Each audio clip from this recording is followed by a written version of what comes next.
Pai, nesta hora nós queremos te agradecer pelo ocorrido, pelo que está ocorrendo aqui nesta hora, e apresentar esse casal maravilhoso, Pai Giovanni, Ana, diante da tua presença.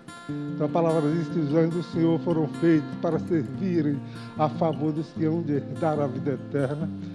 Que os teus santos anjos estejam rodeando eles, Senhor, guardando eles com a tua proteção. Eles estão, ó Deus, começando uma nova caminhada. Que o Senhor esteja com eles nesta caminhada. Pai, eles são dependentes do Senhor. Traça os caminhos para os seus passos.